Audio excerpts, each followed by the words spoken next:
In today's video, I'm going to do a flower study and design on the spot.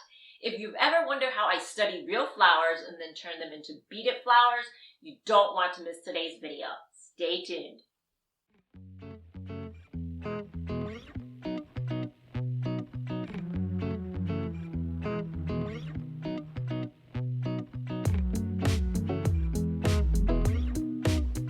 Beautiful people, I'm Fen Li, author, beadwork instructor, and designer here at the Bead Flora Studio.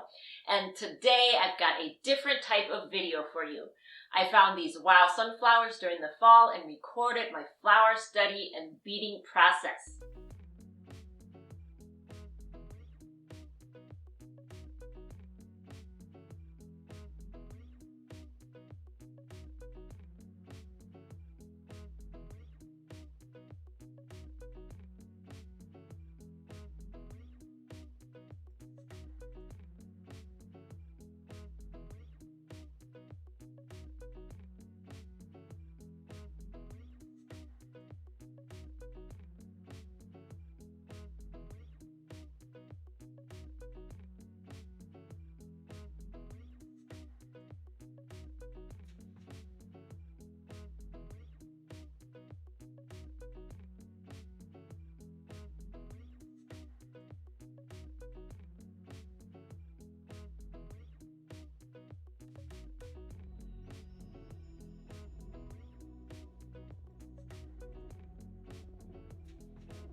Here are two samples of the wild sunflowers. This is made using size 11 seed beads, and I thought it was a little bit too big as compared to the real flowers, so I decided to make them using size 15 seed beads. And this is what I made with the size 15 seed beads, and it is the same size as the size 11s petal-wise, but I still thought it was a little bit too big. So I used size 15 seed beads and made the petals a little bit smaller. Do you prefer the flower made with size 11 seed beads or the one made with size 15s? Let me know in the comments below. Did this video inspire you to design your own French beaded flowers? I love making prototypes because it's like a puzzle. Now that I have all the components traced, I have the basic shape of the petals figured out. I've tucked away this project for now. I have so many immediate projects to finish. I will put the pattern in the description so that you can make this if you know how to read French beading patterns. I'd love to see a full bouquet from you. And guess what? I'm working on my second book. Sign up to be on my newsletter to be the first to get sneak peeks. Subscribe and hit the notification so you don't miss any of my weekly videos. Thank you so much for watching, and I'll see you next week. Bye!